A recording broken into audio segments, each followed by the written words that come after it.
বিসমিল্লাহির রহমানির রহিম। আসসালামু আলাইকুম। কেমন আছেন বন্ধুরা? আশা করি সবাই অনেক ভালো আছেন।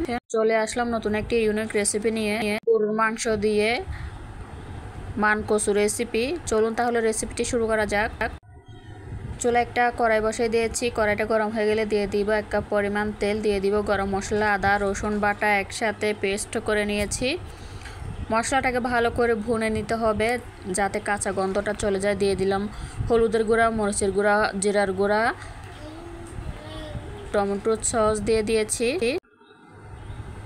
ভালো করে মশলাটাকে ভুনে নিতে হবে যাতে মশলার কাঁচা গন্ধটা চলে যায়। দিয়ে দিব গরু মাংস আগে থেকে কেটে ধুয়ে পরিষ্কার করে রেখেছি।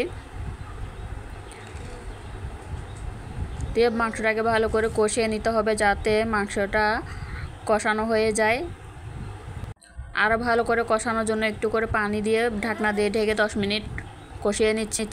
কষানো হয়ে গেলে দিয়ে দিব আগে থেকে ভাপ দিয়ে রাখা মান কচুটা আমি ছোট ছোট কিউব করে কেটে নিয়েছি। আপনারা বড় ছোট করে কেটে নিতে পারেন আপনাদের পছন্দ মতো। ভালো করে কষিয়ে নিচ্ছি যাতে মশলাটা প্রত্যেকটা কচুর গায়ে একদম যায় আর কি। এমনভাবে কষাতে হবে, কষাতে কষাতে যেন মাংসটা আর কচুটা একদমই সেদ্ধ হয়ে যায়। উল্টে পাল্টে আবারও নেড়ে দিচ্ছি। দিয়ে দিব ঝোলের জন্য পানি। আপনারা গরম পানিটা ইউজ করবেন, আমার গরম পানি ছিল না সেজন্য দিতে পারি নাই। তো নেড়ে চেড়ে মিশিয়ে আবার ভালো করে 15 মিনিট রান্না করে নিব। 15 মিনিট পরে ফিরে এলাম। দেখুন আমার কচুর তরকারিটা একদম হয়ে গিয়েছে। কচুর কালারটাও অনেক সুন্দর হয়েছে বন্ধুরা। এবার হচ্ছে আমি পরিবেশন করে নিব।